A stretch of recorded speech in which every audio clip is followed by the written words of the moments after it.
गीता का सबसे पहले उपदेश यह है कि आपके सारे दुखों का कारण किसी को अपना मानना है। आप कभी गौर करना, आपकी जिंदगी के सारे दुख, सारी तकलीफें, सारी चिंताएं वहीं से आई है जहां आपका अपनापन होता है कि यह मेरा है, यह मेरा अपना है। वहीं से आपकी जिंदगी में दुख आना शुरू हो जाते हैं। एक व्यक्ति के पास एक बहुत बड़ा महल था। उसने जिंदगी भर की सारी संपत्ति लगाकर उसे महल को बनाया था। आसपास के शहर के कई लोग उसके महल को देखने आते थे। कई बड़े बड़े से सेठ उसके महल को खरीदने की कोशिश करते थे, पर वो महल उसका अहंकार था, उसकी जीने की वजह था। उसका उसे महल में बहुत मोह था। एक दिन उसके महल में आग लग गई और वो कहानी बाजार गया हुआ था। जब वो घर लौट कर आया तो उसने देखा कि मेरा महल आग में जल रहा है। अपने घर को आग में जलता हुआ देखकर उसे इतना दुख हुआ। उसने कहा, अगर ये महल नहीं रहेगा तो मैं भी जिंदा नहीं रहूंगा। अगर मेरा महल ही जल रहा है, अब मैं जी के क्या करूंगा। वो भी इस आग में छलांग लगाने की कोशिश करने लगा तो किसी ने उसे रोक लिया कि भाई, ये जो तुम्हारा महल है, इस महल का सौदा कर तुम्हारे बेटे ने किसी के साथ कर लिया है। जब उसे पता चला कि यह महल अब मेरा नहीं रहा, किसी और का हो चुका है, तो उसकी सारी चिंता खत्म हो गई। जैसे और लोग उसे जलते हुए महल का तमाशा देख रहे थे, वैसे ये भी खड़ा हो गया। इतनी देर में उसका बेटा आया। वह अपनी बेटी को देखकर बहुत प्रसन्न हुआ, उसे आशीर्वाद देने लगा कि तेरे जैसा बेटा तो बहुत भाग्य से मिलता है। उन्हें तो मेरी जिंदगी बचा ली। आज इस घर में आग लगी है और तूने कल ही इसका सौदा कर दिया। वो अपने पिताजी से कहने लगा कि पिताजी, मैं इस महल के सौदे के लिए बात तो करने गया था, पर सौदा अभी पक्का हुआ नहीं है। जब उसके पिता ने ये सुना कि अभी इस महल का सौदा हुआ नहीं है तो वो फिर फूट फूट के रोने लगा, फिर अपनी छाती पीटने लगा। महल वही है, इंसान वही है, लेकिन जब महल मेरा है तब वो दुख भी देता है, खुशी भी देता है, लेकिन जब वो मेरा नहीं है, उससे मेरा कोई रिश्ता नहीं है, वो सारे दुखी खत्म हो जाते हैं। ऐसे ही जिंदगी में जब किसी जगह को, किसी इंसान को, किसी रिश्ते को, किसी काम को हम अपना मान लेते हैं, मेरा मान लेते हैं, तो वहीं से ही सारे दुखों की शुरुआत होती है, वहीं से हर तकलीफ की शुरुआत होती है। गीता का दूसरा उपदेश ये है कि अवश्य में उपभोक्तव्य प्रथम परम शुभ शुभम, कि आपने कोई भी कर्म किया हो उसका फल आपको जरूर भोगना पड़ेगा। अगर आपने अच्छे कर्म किया है तो जाने अनजाने किसी मुश्किल वक्त में आपको वो आपके अच्छे कर्मों से मुश्किल वक्त से बचा लेंगे। अगर आपने गलत कर्म किया है, पाप किया है, तो उसकी सजा भी आपको जरूर मिलेगी। वो इंसान कितना ही छुपकर कर्म करे, चाहे वो कितना ही चालाकी करे, लेकिन कहते हैं इस परमात्मा के, ईश्वर के चारों तरफ कैमरे लगे हुए हैं हमारे एक एक कर्म पर। वो प्रकृति, वो परमात्मा अपनी दृष्टि बनाए रखते हैं, हमारे एक एक कर्म का हिसाब होता है। एक गांव में दो मित्र रहते थे। उन दोनों ने विचार किया, इस गांव में हम धन नहीं कमा रहे। वो दोनों धन कमाने के लिए शहर में चले गए। कुछ वर्ष वहां रहकर उन्होंने काफी धन कमाया। फिर सोचा कि अब हम अपने घर वापस चलते हैं। पर्याप्त मात्रा में हमने धन कमा लिया है। उसे समय पर यातायात की इतनी सुविधा नहीं होती थी। वह अपने बैलों पर ही यात्रा कर रहे थे। चलते चलते मार्ग में रात हो गई तो उन्होंने विचार किया, आज रात हम यही विश्राम करते हैं। एक मित्र ने कहा कि मैं यहाँ पर रहकर धन की रक्षा करता हूँ, तुम बाजार जाकर भोजन की व्यवस्था कर लो। जब वह मित्र बाजार गया तो उसके मन में पाप आ गया। उसने कहा, इतना पैसा हमने कमाया है, अगर मैं इसको यही जंगल में मार डालूं तो सारा पैसा मेरा हो जाएगा, नहीं तो मुझे इसका आधा धन इसको देना पड़ेगा। मन में ये बात आने पर उसने अपने मित्र के खाने में जहर मिला दिया, और जब वो खाना लेकर के अपने मित्र के पास गया, उसका मित्र वो जहर वाला खाना खाकर वहीं पर उसकी मृत्यु हो गई। वो व्यक्ति सारा धन लेकर के अपने घर वापस आ गया। फिर उसके घर में एक पुत्र ने जन्म लिया। जब उसका बेटा पैदा हुआ तो वो बहुत बीमार रहता था। उसने अपने जीवन में जो कुछ भी धन कमाया था उसका वह सारा धन अपने बेटे के इलाज में खत्म हो गया। बेटा बड़ा होता गया और उसका धन नष्ट होता गया। जब उसका बेटा थोड़ा बड़ा हो गया तो उसके पिता ने पूछा कि बेटा, तू इतना बीमार क्यों रहता है, तू ठीक क्यों नहीं होता? मैंने अपनी जिंदगी का सब कुछ तुझ पे लगा दिया पर फिर भी तेरी तबीयत ठीक नहीं रहती। तो उसके बेटे ने बोला, कौन सा बेटा और कौन सा पिता? मैं तेरा वही मित्र हूँ जिसको तूने जंगल में जहर देकर मार दिया था, लेकिन मैं अपना वही हिसाब पूरा करने के लिए तेरे पुत्र के रूप में तेरे घर में आया हूँ। अब मेरा तेरा हिसाब बराबर और मेरा जीवन अब यही समाप्त होता है। गीता का तीसरा उद्देश्य है कि आज में जियो, कल की चिंता करना छोड़ दो। जो भी व्यक्ति अपनी बीते हुए कल या अपने आने वाले कल, आने वाले दिन में खोया रहता है, वो जिंदगी में कभी खुश नहीं रह सकता। आपको जिंदगी में खुशी सिर्फ और सिर्फ तब मिल सकती है जब आप वर्तमान में जी सके, आज के आनंद को जी सके। बीते हुए कल का और आने वाले कल का कोई वास्तविक अस्तित्व नहीं होता, वो सिर्फ आपके बुद्धि और आपके विचारों में होता है। उसकी कोई वास्तविकता नहीं होती, उसे सिर्फ आप अपने मन के अंदर और बुद्धि के अंदर जीते हैं। लेकिन जिससे आप वास्तविकता में जीते हैं वो आपका आज होता है, वो आपका चल रहा पल होता है। अगर आप अपने मन और बुद्धि को अपनी कल में अटका के रखेंगे, अपने भूतकाल और भविष्य कल में अटका के रखेंगे, तो याद रखना आप कभी खुश नहीं रह पाएंगे और गीता का चौथा उपदेश यह है कि जो आपके साथ धर्म करे, पाप करे, गलत करे, उसे दंड जरूर देना चाहिए। अगर आप उसे सहते हैं तो वो आपके साथ और गलत करता है। अगर आप उसे सहते हैं तो उसके पाप में आप ही भागीदार हो जाएंगे। अर्जुन श्री कृष्णा से कहने लगा कि जो मैं युद्ध करने जा रहा हूँ ये सब मेरे भाई हैं, मेरे गुरुजन हैं। मैं इनके सामने कैसे हथियार उठाऊं, इनको कैसे मारूं? तो भगवान श्री कृष्णा ने अर्जुन से कहा कि जिन्हें तुम अपना मानता है वह सब अधर्मी है, वो पाप के पक्ष में खड़े हैं। और अगर तू इनका वध नहीं करेगा, युद्ध नहीं करेगा तो समाज में और भी पाप बढ़ेगा, क्योंकि जब कोई ऐसे पापियों को नहीं रोकता है तो यह और भी ज्यादा पाप करते हैं। ऐसे ही जब आपके साथ कोई गलत करता है, आपको चोट पहुंचाता है और आप वो चुपचाप बहुत सहते रहते हैं, तो उससे सामने वाले को बल मिलने लगता है। वो आपको कमजोर समझने लगता है और आपके साथ गलत करने को वो अपना हक समझना लगता है। लेकिन जब आप उसके गलत व्यवहार को, उसके धर्म को रोक लेते हैं, उसका विरोध करते हैं, तब वो अपनी सीमा में रहना सीख जाता है। ये कलयुग है। गीता का पांचवा प्रदेश यह है कि किसी से भी हद से ज्यादा मोह कभी मत करना। जिसमें भी आप सबसे ज्यादा मोह लगाओगे, देखना वो आपको जरूर बुलाएगी। मोह की वजह से आप किसी के पीछे मरते रहते हैं। मोह की वजह से ही आपको कई बार अपना अपमान भी सहना पड़ता है। और कई लोगों को मोह की वजह अपना अपमान दिखता तक भी नहीं है कि सामने वाला मेरी इज्जत तक नहीं कर रहा और मैं उसके पीछे मर रहा हूँ। वो आपकी आंखों पे ऐसी पट्टी लगा देता है कि आपको सच और झूठ दिखाई नहीं देता, आपको किसी इंसान का चेहरा दिखाई ही नहीं देता। आप जो देखते हैं, जो सुनते हैं, इस पर यकीन कर लेते हैं, फिर चाहे आपको कितना ही दर्द मिल रहा हो, अगर आप किसी इंसान को ठीक से समझना चाहते हैं। गीता का छठा उपदेश यह है कि आप वो मत करो जो सब करते हैं, वो करो जो आपके लिए सही है। स्वधर्म श्रेष्ठ पर धर्म भयावह। श्री कृष्णा ने अर्जुन से कहा कि जो तेरा कर्तव्य है, जो तेरे लिए सही है, जो तुझे करना चाहिए वो कर, तू कभी भी वो काम मत कर जो दुनिया कर रही है। क्योंकि अर्जुन श्री कृष्णा से कहने लगा कि ऐसे भयंकर युद्ध में पड़ने से अच्छा है कि मैं सन्यासी बन जाऊं। तो श्री कृष्णा ने अर्जुन से कहा, ऐसा सन्यासी बनना तेरा कर्म नहीं है, तेरा धर्म नहीं है, उसे क्षत्रिय है। मेरा कर्म और तेरा धर्म यही है कि तू अधर्म का न करे, धर्म की रक्षा करे। ऐसे ही हर इंसान का एक अलग कर्तव्य होता है, एक अलग ही मार्ग होता है। तो कभी भी उसे मार्ग पर मत जाना जहां सारी भीड़ जा रही हो, कभी भी वो कम मत करो जो दुनिया करती है। गीता का सातवां उपदेश यह है कि जिंदगी में धोखा अपने ही देते हैं, क्योंकि उनको आपकी कमजोरी का पता होता है। बाहर वाला आपको धोखा नहीं दे सकता, क्योंकि उसको आपके बारे में पता ही नहीं है कि आपको चोट कहाँ पहुंचती है। लेकिन जो आपका अपना है, आपका खास है, उससे बहुत गहराई से पता होता है कि इसकी कमजोरी क्या है, क्या ऐसा करें जिससे इसको दर्द पहुंच सकता है, जिससे इसको हम नीचा दिखा सकते हैं, इसको चोट पहुंच सकते हैं। ये कलयुग है। इसमें बाहर वालों से नहीं, जो हमारे अपने हैं उनसे ही सावधान रहना होता है। महाभारत का युद्ध दो अलग राजाओं में नहीं हुआ, बल्कि एक ही परिवार के भाइयों में हुआ था।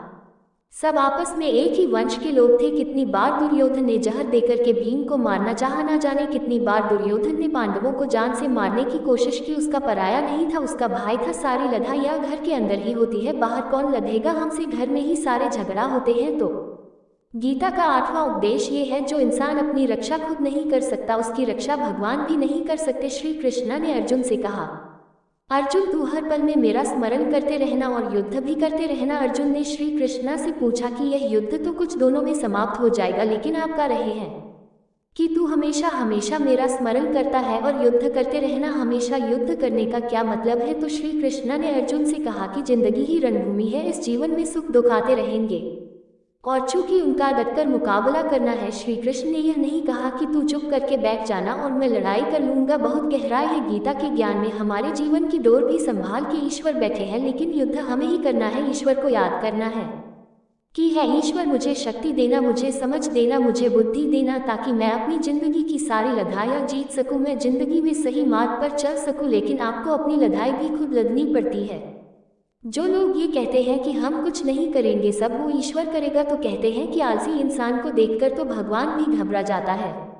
गीता का 9 उपदेश यह है कि कोई भी ऐसी गंदी आदत खुद को मत लगने देना जो आपकी जिंदगी बर्बाद कर दे। कहीं ना कहीं महाभारत का ये युद्ध एक बहुत ही गंदी आदत की वजह शुरू हुआ था।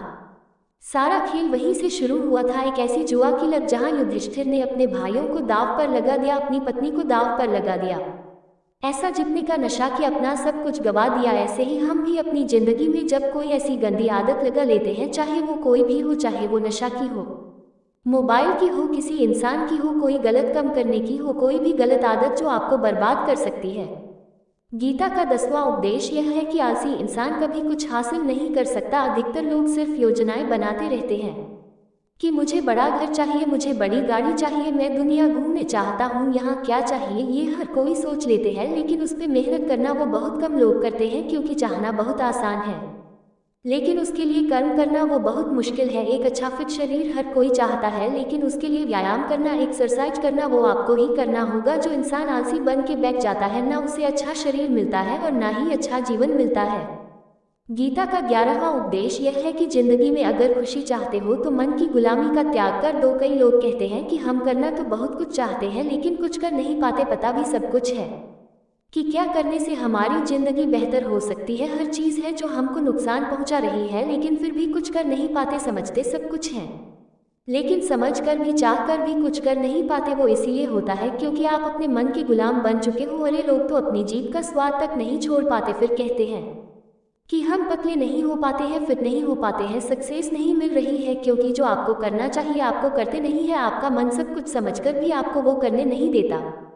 गीता का 12वां उपदेश यह है कि जो आपका है वो आपको मिलकर ही रहेगा, और जो आपको नहीं मिला है उसके लिए रोना छोड़ दो। आप जिसके लिए जितना रुकोगे वो चीज़ आपसे उतना दूर जाएगी, और जो चीज़ सच में आपकी है कहीं ना कहीं से आपके पास जरूर पहुंच जाएगी।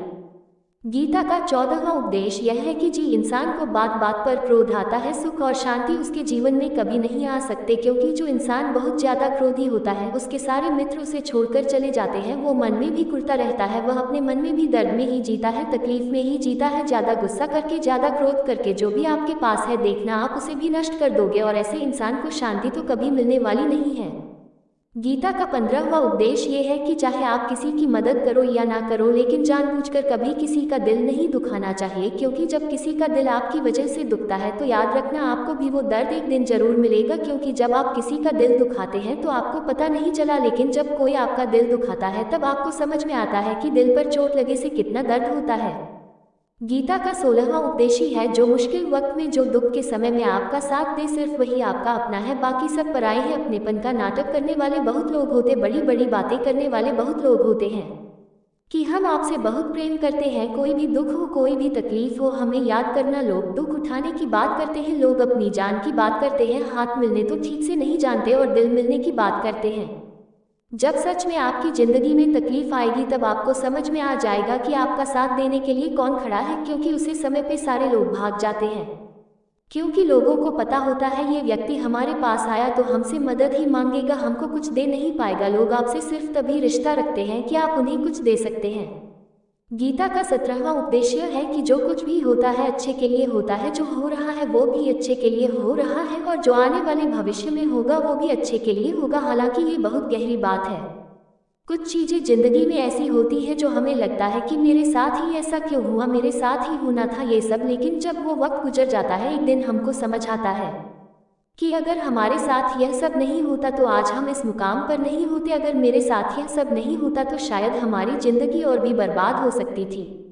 गीता का 18वां उपदेश ये हर काम को समझदारी से करना ही योग होता है। योग है कर्म से कौशल। कई लोग कर्म तो करते हैं लेकिन उन्हें हासिल कुछ नहीं होता। बहुत लोग कहते हैं कि हम बहुत मेहनत करते हैं तब भी जिंदगी में सफलता हासिल नहीं हो रही। बहुत कुछ करने से, बहुत मेहनत करने से आपको सफलता नहीं मिलेगी। गीता का 19वां उपदेश यह है कि कभी भी किसी भी चीज़ की अति नहीं करनी चाहिए। कोई भी चीज़ हद से ज़्यादा मत करना, किसी से प्रेम भी हद से ज़्यादा मत करना, किसी से नफरत भी हद से ज़्यादा मत करना। हद ज़्यादा मीठा भी खराब, हद ज़्यादा कड़वा भी खराब, हद से ज़्यादा आराम भी आपको बीमार कर देगा, हद से ज़्यादा खाना भी आपको बीमार कर देगा, हद से ज़्यादा बुखार भी आपको नुकसान पहुँचाएगा, और हद से ज़्यादा जगन भी आपको बहुत नुकसान पहुँचाएगा। गीता का 20वां उपदेश यह है कि जिससे आप सबसे ज्यादा महत्व दोगे वो आपको कभी महत्व नहीं देगा। आपने कभी गौर किया कि आपका अपमान कौन लोग करते हैं? आपका अपमान सिर्फ वही लोग करते हैं जिसे आप सबसे ज्यादा महत्व देते हैं। दूसरों की इज्जत करना अच्छी बात है, पर दूसरों की अगर बहुत ज्यादा इज्जत करोगे तो उनकी नज़र में आपकी ही इज्जत खत्म हो जाती है। गीता का 22वां उपदेश है किसी पर भी आंख बंद करके भरोसा मत करना। जिससे महाभारत की कथा में दुर्योधन ने कितनी बार षड्यंत्र करके पांडवों को मारने की कोशिश की, आग में जलाने की कोशिश की, और वो धर्म पे चलने वाले लोग बार बार उसकी बातों में आ जाते थे। यह बात और है कि ईश्वर उनकी रक्षा कर रहे थे, पर जिसे वह अपना भाई समझ रहे थे, जिसे वो अपना सगा समझ रहे थे, जिसमें वो भरोसा कर रहे थे, वही उनकी मृत्यु करवाना चाहता था। गीता का 2-3 उपदेश है जिसके साथ सत्य और ईश्वर की शक्ति है, चाहे सारी दुनिया उसके खिलाफ हो जाए लेकिन अंत में जीत इसकी होती है। श्रीमद् भागवत गीता में 18 अध्याय है 700 श्लोक है गीता का हो आखिरी श्लोक है यात्रा। योगेश्वर यात्रा पार्थो धनुरा तत् शरीर विजय और भूटर भीतर मतर्मामा धृतराष्ट्र बार बार संजय से पूछता था कि बताओ युद्ध में कौन जीत रहा है कौन हार रहा है, क्योंकि उसे विश्वास था कि महापात्र भीष्म पितामह मेरे पक्ष में है, गुरु द्रोणाचार्य वह मेरे पक्ष में है, कर्ण मेरे पक्ष में है, तो हमें कौन हरा सकता है। गीता का 24वां उपदेश है कि जीवन में लड़ाई झगड़े से बचाना चाहिए, लेकिन जब बात आपके चरित्र सम्मान और अधिकार की हो तो लड़ना भी चाहिए। अर्जुन भी महाभारत का युद्ध करना नहीं चाहता था क्योंकि सामने उसके अपने खड़े थे, लेकिन श्री कृष्णा ने उसे उपदेश दिया कि यहाँ पर बात लड़ाई की नहीं है, तेरे सम्मान की है, तेरे चरित्र की है, तेरे अधिकार की है। जो द्रौपदी के साथ और उन्होंने भरी सभा में अपमान किया, उसे अपमानित करने की कोशिश की, इतना बड़ा अधर्म किया, वो तुम्हें कभी नहीं सहना चाहिए।